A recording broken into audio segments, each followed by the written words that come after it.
ചെമ്പനീർ പൂവ് സീരിയലിന്റെ latest episode review ആണ് പറയുന്നത്. അങ്ങനെ രേവതിയും സച്ചിയും കൂടി ശരത്തിനെയും കൂട്ടിയിട്ട് ലക്ഷ്മി അമ്മയുടെ അടുത്തേക്ക് ചെല്ലുന്ന ആ ഒരു സീനാണ്. അത് കണ്ടപ്പോൾ അമ്മയുടെ മുഖത്ത് വല്ലാത്തൊരു തെളിച്ചമായിരുന്നു. ശരത്തിനെ കണ്ട പാടത്തിന് ലക്ഷ്മിയമ്മ അവനെ ഓടി വന്നിട്ട് ഇങ്ങനെ കെട്ടിപ്പിടിച്ച് ഉമ്മയൊക്കെ കൊടുത്തിട്ട് ഭയങ്കര സന്തോഷത്തിലായിരിക്കും. എന്നിട്ട് സച്ചിയോട് പറയുന്നുണ്ട്, മോനെ സച്ചി, നീ കാരണമാണ് ശരത്തിന് ഇപ്പോൾ പുറത്തിറങ്ങാൻ പറ്റിയത്. ഒത്തിരി അധികം നന്ദിയുണ്ട് കേട്ടോ എന്നൊക്കെ പറയും. അതൊക്കെ കേട്ടപ്പോൾ സച്ചി അങ്ങ് കൈവീശിക്കൊണ്ട് പറയുന്നുണ്ട്, ഏയ് അതൊന്നും സാരമില്ലാമേ, ഇനി അതോർത്തുകൊണ്ട് ടെൻഷൻ അടിക്കൊന്നും വേണ്ട. എല്ലാ പ്രശ്നവും മാറി, ഇനി അവന് സമാധാനമായിട്ട് പഠിക്കാം, എക്സാം എഴുതാം, അച്ഛൻ ആഗ്രഹിച്ചതുപോലെ തന്നെ അവനൊരു നല്ല ജോലിയൊക്കെ കിട്ടും എന്നും പറയും. കൂടെ ദേവും കൂടി സച്ചിയെ ഒന്ന് പുകഴ്ത്തി പറഞ്ഞു. അപ്പോൾ സച്ചി തിരുത്തി, അമ്മ പരാതി പിൻവലിച്ചത് കൊണ്ട് മാത്രമാണ് ഇതൊക്കെ നടന്നത് എന്ന് പറയും. ലക്ഷ്മിയമ്മ അപ്പൊ തന്നെ ഒരു കാര്യം ഓർമ്മിപ്പിച്ചു, എന്തായാലും ഇപ്പൊ തന്നെ പോയിട്ട് ചന്ദ്രമതിയോടൊന്ന് മാപ്പ് പറയണം, അവളെ കണ്ടിട്ട് നന്ദിയും പറയണമെന്ന് പറയും. രേവതിക്ക് അത് അത്രങ്ങ് പിടിച്ചില്ല. അതൊക്കെ വേണോ അമ്മയെന്ന് ചോദിക്കും. സച്ചിയും പറയുന്നുണ്ട്, അതിൻ്റെ ഒന്നും ആവശ്യമില്ല എന്നൊക്കെ, എന്തിനാ വെറുതെയൊക്കെ എന്നൊക്കെ പറയും. അന്നേരം ലക്ഷ്മിയമ്മ വീട്ടുന്നില്ല, അതൊന്നും പറഞ്ഞാൽ പറ്റില്ല, ആ പരാതി പിൻവലിച്ചിരുന്നില്ല എങ്കിൽ എൻ്റെ മകൻ്റെ അവസ്ഥ എന്തായിരിക്കും, അതുകൊണ്ട് എനിക്ക് മാപ്പ് പറഞ്ഞേ തീരൂ എന്നൊക്കെ പറഞ്ഞങ്ങനെ നിർബന്ധം പിടിക്കുമായിരിക്കും ലക്ഷ്മിയമ്മ. നീ വേഗം പോയിട്ട് റെഡിയാവൂ എന്ന് ശരത്തിനോടും പറഞ്ഞു. രേവതി പയ്യെ പറയുന്നുണ്ട്, അമ്മ ഇപ്പൊ ബാമാൻഡിയുടെ വീട്ടിലാണുള്ളത്, അതിനെന്താ നമുക്ക് അങ്ങോട്ടേക്ക് പോവാമെന്ന് ലക്ഷ്മിയമ്മ ഉറപ്പിച്ചു പറഞ്ഞു. അങ്ങനെ അവരെല്ലാവരും കൂടി നേരെ ബാമാൻഡിയുടെ വീട്ടിലേക്ക് അങ്ങോട്ടേക്ക് എത്താണ്. രേവതിയും സച്ചിയും കണ്ടപ്പോഴേക്കും ബാമാൻഡി ആകങ്ങനെ അന്തം വിട്ട് നിൽക്കുക. ഇതെന്താ രേവതി, സച്ചിയും കൂടി ഈ നേരത്തെ ഇങ്ങോട്ടേക്ക് വന്നത് എന്ന് ചോദിക്കും. സച്ചി കാര്യം പറയാൻ തുടങ്ങുമ്പോഴേക്കും ചന്ദ്രമതി ബാഗും തൂക്കി അങ്ങോട്ടേക്ക് ഇറങ്ങി വന്നു.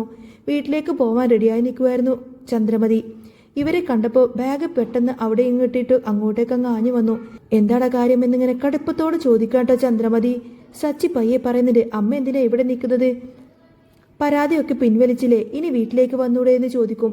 ചന്ദ്രമതി ഒരൊറ്റ മൂളിലായിരിക്കും, വരാനാ, ഞാൻ ആ വീട്ടിലേക്ക് ഇനി വരാനൊന്നും പോകുന്നില്ല, എന്നെ വേണ്ടായിടത്തേക്ക് ഞാൻ ഇനി വരുന്നില്ല, ഞാൻ ഇനി ഒരിക്കലും അങ്ങോട്ടേക്ക് വരാൻ പോകുന്നില്ല എന്ന് വെട്ടി തുറന്നങ്ങ് പറയാണ് ചന്ദ്രമതി. രേവതി സമാധാനിപ്പിക്കാൻ നോക്കിയെങ്കിലും അത് നിന്റെ വീടല്ലേ, നീ ഇനി അവിടെ വാഴ്ന്നാ മതി എന്നൊക്കെ പറഞ്ഞിട്ട് അങ്ങനെ ഒരു മറുപടി ആയിരിക്കും. ആ സമയത്താണ് ലക്ഷ്മിയമ്മയും ശരത്തും കൂടെ അങ്ങോട്ടേക്ക് കയറി വരുന്നത്. അവരെ കണ്ടപ്പോൾ ചന്ദ്രമതിയുടെ ഭാവം അങ്ങ് മാറി. ലക്ഷ്മിയമ്മ കൈ കൂപ്പിക്കൊണ്ട് തന്നെ ചന്ദ്രമതിയോട് പറയുന്നുണ്ട്, ചന്ദ്രമതി ഒത്തിരി നന്ദിയുണ്ട്, ആ പരാതി പിൻവലിച്ചില്ലായിരുന്നുവെങ്കിൽ എൻ്റെ മോൻ്റെ ഭാവി എന്തായിരിക്കും, എൻ്റെ മകൻ്റെ ഭാവി അങ്ങ് പോയേനെ, ഞങ്ങളോട് ഇത്രയും കരുണ കാണിച്ചല്ലോ എന്നൊക്കെ പറയും. ചന്ദ്രമതി വിട്ടുകൊടുത്തില്ല. അതെ, എൻ്റെ കരുണ കൊണ്ടാ, നിങ്ങൾ കൂടുതലൊന്നും പറയണ്ട, നിങ്ങളുടെ മുഖം പോലും എനിക്ക് കാണാൻ ഇഷ്ടമില്ല എന്നൊക്കെ പറഞ്ഞങ്ങ് ദേഷ്യപ്പെടും. സച്ചി ഇടക്ക് കയറി പറഞ്ഞു, അമ്മേ, മാപ്പ് പറയാൻ വന്നവരോട് ക്ഷമിച്ചു എന്ന് ഒരു വാക്ക് പറയുന്നതാണ് മര്യാദ എന്ന് പറഞ്ഞപ്പോൾ, പിന്നെ ക്ഷമിച്ചത്രേ, ക്ഷമിച്ചു, അങ്ങനെ ഞാൻ അങ്ങ് ക്ഷമിക്കത്തൊന്നുമില്ല എന്ന് അവർ ആവർത്തിച്ച് പറഞ്ഞങ്ങ് തർക്കിച്ചു. സച്ചി വീണ്ടും പറയുന്നുണ്ട്, അമ്മേ, ഞാൻ മകനായിട്ടല്ല ഇവരുടെ മരുമകനായിട്ടാ പറയുന്നത്, ആ വാക്ക് പറയണം. ചന്ദ്രമതി അപ്പോഴും വിട്ടില്ല. നിനക്കൊക്കെ എത്ര കിട്ടിയാലും നീ പഠിക്കില്ലല്ലേ, ഇത്രയെങ്കിലും നാണമുണ്ടോ നിനക്ക് ഇവരെയും കൂട്ടിയിട്ട് ഇങ്ങോട്ടേക്ക് വരാനെന്നൊക്കെ പറഞ്ഞ് സച്ചിയോട് അങ്ങ് ദേഷ്യപ്പെടും. ലക്ഷ്മിയമ്മ അപ്പോൾ ശരത്തിനെ ന്യായീകരിക്കാൻ നോക്കുമ്പോൾ ചന്ദ്രമതിക്ക് വീണ്ടും അങ്ങ് ദേഷ്യം കൂടി. സച്ചി അപ്പോൾ വക്കീലിനോട് 5 ലക്ഷം രൂപ കൊടുത്ത കാര്യം പറഞ്ഞപ്പോൾ ചന്ദ്രമതിയുടെ കണ്ണങ്ങ് തള്ളി. താൻ വാങ്ങിയത് 2 ലക്ഷം രൂപയാണല്ലോ, 5 ലക്ഷം രൂപ കൊടുത്തിരുന്നുവെങ്കിൽ ഒരു 4 ലക്ഷം രൂപയെങ്കിലും ചോദിക്കാമായിരുന്നു എന്നൊരു നോട്ടം ബാമയുടെ അടുത്തേക്ക് എറിഞ്ഞു. ഒടുവിൽ ബാമാൻജിയും പറയുന്നുണ്ട്, ചന്ദ്രേ, ആ വാശിയൊക്കെ കളഞ്ഞിട്ട് നീ ക്ഷമിച്ചു എന്ന് പറ.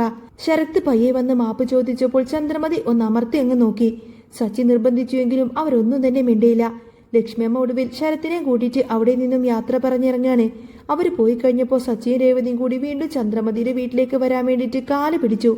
അത് കണ്ടപ്പോൾ ചന്ദ്രമതിക്ക് ഒരു അഹങ്കാരമായിരുന്നു. ഇല്ല, ഞാൻ വരുന്നില്ല എന്ന് തന്നെ അവരങ്ങ് തറപ്പിച്ചു പറഞ്ഞു. സച്ചി അപ്പോൾ ഒരു നമ്പർ അങ്ങോട്ടേക്ക് ഇറക്കുകയാണ്. രേവതി, നീ അങ്ങോട്ടേക്ക് വാ, അമ്മ വന്നില്ലെങ്കിൽ വരണ്ട, അച്ഛൻ്റെ പണിക്കൊങ്ങ് പോയിക്കോളും എന്ന് പറയും. അത് കേട്ടപ്പോൾ മാമാൻറ്റി അങ്ങ് ഞെട്ടി. സച്ചി തുടർന്ന് പറയുന്നുണ്ട്, അച്ഛൻ അവിടെ ആകെ ബോറടിച്ചിരിക്കുകയാണ്, വേറൊരു കൂട്ടുകാരൻ്റെ ഭാര്യ ഇതുപോലെ പിണങ്ങിപ്പോയപ്പോൾ അയാൾ ഡൈവേഴ്സ് കൊടുത്തു, അച്ഛനും ഇപ്പോൾ ഒരു പ്ലാനിലാണ്, ഈ പ്രായത്തിൽ ഇതൊക്കെ നടക്കുമെന്നൊക്കെ പറയും. ഇതെല്ലാം കേട്ടുകൊണ്ടതിന് ചന്ദ്രമതിക്ക് ഉള്ളിൽ ആകങ്ങ് പേടിയാവുന്നത്. രവീന്ദ്രൻ ഏതായാലും ഇനി മറ്റൊരു പെണ്ണിൻ്റെ അല്ലെങ്കിൽ ഡൈവേഴ്സ് കൊടുക്കുവോ അല്ലെങ്കിൽ മറ്റൊരു പെണ്ണിൻ്റെ കൂടെ പോവോ എന്നൊക്കെ ചിന്തിച്ചിട്ട്. രേവതിയും സച്ചിയും കൂടി പോയി കഴിഞ്ഞപ്പോൾ ചന്ദ്രമതി ആകെ വിരളി പിടിച്ചുകൊണ്ട് തന്നെ ബാമാൻറ്റിയോട് ചോദിക്കുന്നുണ്ട്, എടി രവിയേട്ടൻ എന്നെ ഇട്ടിട്ട് പോവോ എന്ന്. ബാമാൻറ്റിയും അത് ഏറ്റുപിടിച്ചപ്പോൾ ചന്ദ്രമതിക്ക് പെട്ടെന്ന് തന്നെ ബാഗും എടുത്ത് അവിടെ നിന്നും വീട്ടിലേക്ക് അങ്ങ് വെച്ച് പിടിക്കുകയാണ്. വീട്ടിലേക്ക് എത്തിയ പാടത്തിന് സച്ചി അവരെ തടയുന്നുണ്ട്. നിക്കമ്മേ, അമ്മ അവിടെ നിൽക്ക്, ഇപ്പൊ അകത്തേക്ക് കയറണ്ട എന്ന് പറയും. ഇത് കേട്ട് രവീന്ദ്രൻ അങ്ങോട്ടേക്ക് വന്നിട്ട് കാര്യം ചോദിക്കുന്നുണ്ട്. സച്ചി അപ്പോൾ ഒരു തമാശ രൂപത്തിൽ തന്നെ രേവതിയോട് ആരതി എടുക്കാൻ പറഞ്ഞു. ചന്ദ്രമതി വലിയ യുദ്ധം ജയിച്ചു വരുന്നത് പോലെയാണല്ലോ, അപ്പോൾ ആരതി എടുത്തു തന്നെ കയറ്റണം എന്ന് പറഞ്ഞിട്ട് സച്ചി അങ്ങ് കളിയാക്കാണ്. അന്നേരം ശ്രുതിയും വർഷയൊക്കെ അതൊക്കെ നോക്കി നിൽക്കുന്നുണ്ടായിരുന്നു. അതെല്ലാം കണ്ടിട്ട് നാണം കെട്ടുവെങ്കിലും ചന്ദ്രമതി പയ്യെ അങ്ങ് അകത്തേക്ക് കയറി പോവാണ്.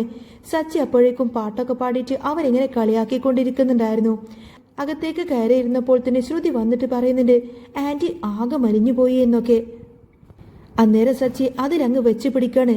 സച്ചി പറഞ്ഞിട്ട് എങ്ങനെ മെലിയാതിരിക്കും, രേവതിയുടെ ഭക്ഷണം കിട്ടാത്തത് കൊണ്ടാണെന്നൊക്കെ പറയും.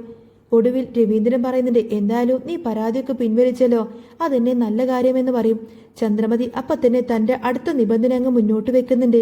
പരാതിയൊക്കെ ഞാൻ പിൻവലിച്ചു, പക്ഷേ ഇനി മേലാൽ ഇവളുടെ വീട്ടിൽ നിന്നും ആരും ഇങ്ങോട്ടേക്ക് വരരുത് എന്ന് പറയും. അച്ഛനാണെങ്കിലും അമ്മയാണെങ്കിലും അനിയത്തിയാണെങ്കിലും ആരും തന്നെ ഇങ്ങോട്ടേക്ക് വരണ്ട എന്നൊക്കെ പറയാണ്. അത് ശരിയല്ലല്ലോ എന്ന് രവീന്ദ്രൻ ചോദിച്ചുവെങ്കിലും ചന്ദ്രമതി തൻ്റെ വാശിയിൽ തന്നെ അങ്ങ് ഉറച്ചു നിൽക്കുകയാണ്. ചന്ദ്രമതിയുടെ ഈ ഒരു പുതിയ വാശി കേട്ടതും വീട്ടിലാകെ ഒരു നിശബ്ദത പടർന്നു. രേവതിക്ക് ഭയങ്കര സങ്കടമായിരുന്നു. ലക്ഷ്മി അമ്മയും ശരത്തും പടിയിറങ്ങി ആശ്വാസത്തിൽ നിൽക്കുകയായിരുന്ന രേവതിയുടെ മുഖം പെട്ടെന്ന് തന്നെ അങ്ങ് വാടി. രവീന്ദ്രൻ അല്പം ഗൗരവത്തിൽ തന്നെ ചന്ദ്രമതിയെ നോക്കി ചോദിച്ചു, ചന്ദ്രേ, നീ പറയുന്നത് എവിടുത്തെ ന്യായമാണ്? രേവതി ഈ വീടിന്റെ മരുമകളാവുമ്പോൾ അവളുടെ വീട്ടുകാരെല്ലാവരും അനിയത്തിയാണെങ്കിലും അമ്മയാണെങ്കിലും ഇങ്ങോട്ടേക്ക് വരാൻ പാടില്ല എന്ന് പറയാൻ നിനക്ക് എന്താ ഇവിടെ അധികാരം? പക്ഷേ ചന്ദ്രമതി വിട്ടുകൊടുക്കാൻ തയ്യാറായില്ല. അവൾ തൻ്റെ സോഫയിൽ തന്നെ അഹങ്കാരത്തോടെ ഇരുന്നു കൊണ്ട് പറഞ്ഞു, എനിക്കതൊന്നും അറിയേണ്ട രവിയേട്ടാ, എൻ്റെ സമാധാനം കളയാൻ ഇവിടുത്തെ ആരും ഇങ്ങോട്ടേക്ക് വരണ്ട. പരാതി പിൻവലിച്ചതിലൂടെ ഞാൻ വലിയൊരു ഔദാര്യം തന്നെ കാണിച്ചു. ഇതിനുള്ള നന്ദിയെങ്കിലും എല്ലാവർക്കും വേണം. സച്ചി ഇത് കേട്ട് പയ്യെ രേവതിയുടെ അടുത്തേക്ക് ചെന്ന് പറഞ്ഞു. അവളുടെ കണ്ണുകളൊക്കെ നിറയുന്നത് കണ്ടപ്പോൾ അവന് സഹിക്കാനായില്ല. സച്ചി ചിരിച്ചുകൊണ്ട് തന്നെ ചന്ദ്രമതിയുടെ മുന്നിലേക്ക് വന്നു നിന്നു. അമ്മ ഇപ്പോൾ വലിയൊരു ഡിമാൻഡ് വെച്ചല്ലോ, പക്ഷേ ഒരു കാര്യം അമ്മ മറന്നുപോയി. ലക്ഷ്മി അമ്മയോടും ശരത്തിനോടും അമ്മ കാണിച്ച ഈ ക്രൂരതയ്ക്ക് അച്ഛൻ തന്നോട് പണ്ടേ ഒരു വാക്ക് പറഞ്ഞിട്ടുണ്ട്. അത് കേട്ടപ്പോൾ ചന്ദ്രമതി ഒന്ന് സംശയിച്ചിങ്ങനെ നോക്കുകയാണ്. എന്താണ് നിന്റെ അച്ഛൻ പറഞ്ഞത്?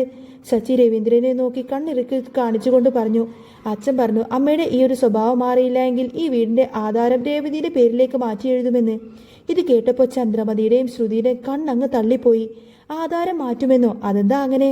ചന്ദ്രമതി ചാടി എഴുന്നേറ്റുകൊണ്ട് തന്നെ ചോദിച്ചു. രവീന്ദ്രൻ സച്ചിയുടെ നമ്പറാണെന്ന് മനസ്സിലായെങ്കിലും ഒന്നും മിണ്ടാതെ ഗൗരവം നടിച്ചങ്ങ് നിന്നു. സച്ചി തുടർന്നു, അതെ അമ്മ ഇങ്ങനെ ഓരോരുത്തരെയും ഈ വീട്ടിൽ നിന്നും ആട്ടിക്കളഞ്ഞാൽ പിന്നെ ഈ വീട് നോക്കാൻ രേവതി മാത്രമേ ഉണ്ടാവുള്ളൂ എന്ന് അച്ഛന് തോന്നി. അതുകൊണ്ട് നാളെ തന്നെ വക്കീലിനെ കാണാനിരിക്കുമായിരുന്നു എന്ന് പറയും. ഇത് കേട്ടപ്പോൾ ചന്ദ്രമതിയുടെ ഡിവേഴ്സ് പേടിയേക്കാൾ വലിയൊരു പേടി ഉള്ളിലങ്ങ് കയറി. തന്റെ അധികാരം പോകുമെന്ന് കണ്ടപ്പോൾ ചന്ദ്രമതി പതുക്കെയെന്ന് അഞ്ഞു. അവൾ വിറക്കുന്ന സ്വരത്തിൽ തന്നെ പറഞ്ഞു, അതിപ്പോ അങ്ങനെയൊന്നും ഉദ്ദേശിച്ചിട്ടില്ല രവിയേട്ടാ ഞാന്. അവർ വരുന്നത് കൊണ്ട് എനിക്കൊരു കുഴപ്പമില്ല. സച്ചി രേവതിയൊന്ന് നോക്കി ചിരിച്ചു. രേവതിക്ക് അപ്പോഴാണ് ശരിക്കുമൊന്ന് ശ്വാസം നേരെ വീണത്. ശ്രുതിയും വർഷയും ഈ ഒരു പ്ലാന് പൊളിഞ്ഞതിന്റെ ദേഷ്യത്തിൽ അവിടെ നിന്ന് മുറിയിലേക്ക് അങ്ങ് വലിഞ്ഞു കയറി പോവാണ്. സച്ചി രേവതിയോട് പതുക്കെ പറയുന്നുണ്ട്, കണ്ടോ രേവതി, അമ്മയുടെ അഹങ്കാരം മാറ്റാൻ ആ ആധാരം എന്നൊരൊറ്റ മരുന്ന് മാത്രം മതിയെന്ന് പറയും. അങ്ങനെ അന്ന് രാത്രി ഭക്ഷണ സമയത്ത് ചന്ദ്രമതി വലിയ ബഹളമൊന്നുമില്ലാതെ അടങ്ങിയിരുന്നു. രവീന്ദ്രൻ സച്ചിയെ നോക്കിക്കൊണ്ട് രഹസ്യമായി തന്നെ ഒരു തംസക്കൊപ്പ് കാണിച്ചു കൊടുക്കുന്നുണ്ട്. രേവതി സമാധാനത്തോടെ എല്ലാവർക്കും ചോറ് വിളമ്പി. തന്റെ കുടുംബം തകരാതെ കാത്ത സച്ചിയോട് അവൾക്ക് ഒത്തിരിയധികം സ്നേഹവും തോന്നി. അങ്ങനെ ആ വീട്